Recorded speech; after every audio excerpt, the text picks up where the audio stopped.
നമസ്തേ. സുഭാഷിതം.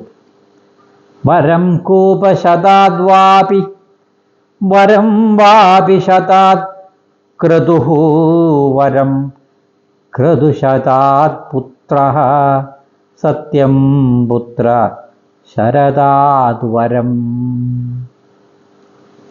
ഇതിൻ്റെ അർത്ഥം പറയുന്നത്, ഒരു കുളം 100 കിണറുകളേക്കാൾ ഗുണം ചെയ്യുന്നു. ഒരു യജ്ഞം 100 കുളങ്ങളേക്കാൾ ഗുണം ചെയ്യും. ഒരു പുത്രനാകട്ടെ 100 യജ്ഞങ്ങളേക്കാൾ ഗുണം ചെയ്യും. എന്നാൽ ഒരു സത്യം 100 പുത്രന്മാരെക്കാൾ ഗുണം ചെയ്യും എന്ന് അറിയണം. ഇതാണ് ഇതിൻ്റെ അർത്ഥം. ഒരു കുളം 100 കിണറുകളേക്കാൾ ഗുണം ചെയ്യും എന്ന് പറയുന്നത്, ഒരു പ്രദേശത്തൊരു കുളമുണ്ടെങ്കിൽ അതൊരു വാട്ടർ റിസർവോയറാണ്.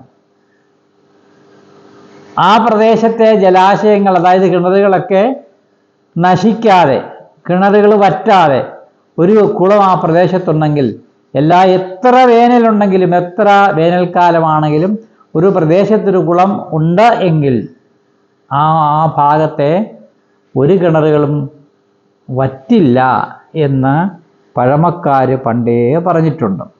അപ്പോൾ ഇതൊക്കെ ഉണ്ടാക്കി വച്ചിരിക്കുന്നത് നമ്മുടെയൊക്കെ ഗുണങ്ങൾക്ക് വേണ്ടിയാണ്. അതുപോലെ ഒരു യജ്ഞം എന്ന് പറയുന്നത് 100 കുളങ്ങളേക്കാൾ ഗുണം ചെയ്യുന്നതാണ് ഒരു യജ്ഞം. യജ്ഞം എന്താണെന്ന് ഇതിനകത്തോട് പറയാനുള്ള ഒത്തിരി കാര്യങ്ങളുണ്ട്. ഒരു യജ്ഞം എന്താണെന്നുള്ളത്. അപ്പോൾ അത് കുറേ കാര്യങ്ങളാണ് ഈ ഒരു യജ്ഞത്തെക്കുറിച്ച് പറയുക. അപ്പോൾ ആ യജ്ഞം എന്നത് 100 കുളങ്ങളേക്കാൾ ഗുണം ചെയ്യുന്നതാണ് ഒരു യജ്ഞം എന്ന് പറയുന്നത്.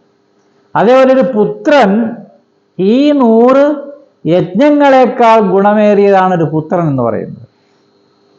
അപ്പോൾ പുത്രൻ്റെ സ്ഥാനം എവിടെയാണ്? എന്നിട്ട് ഒരു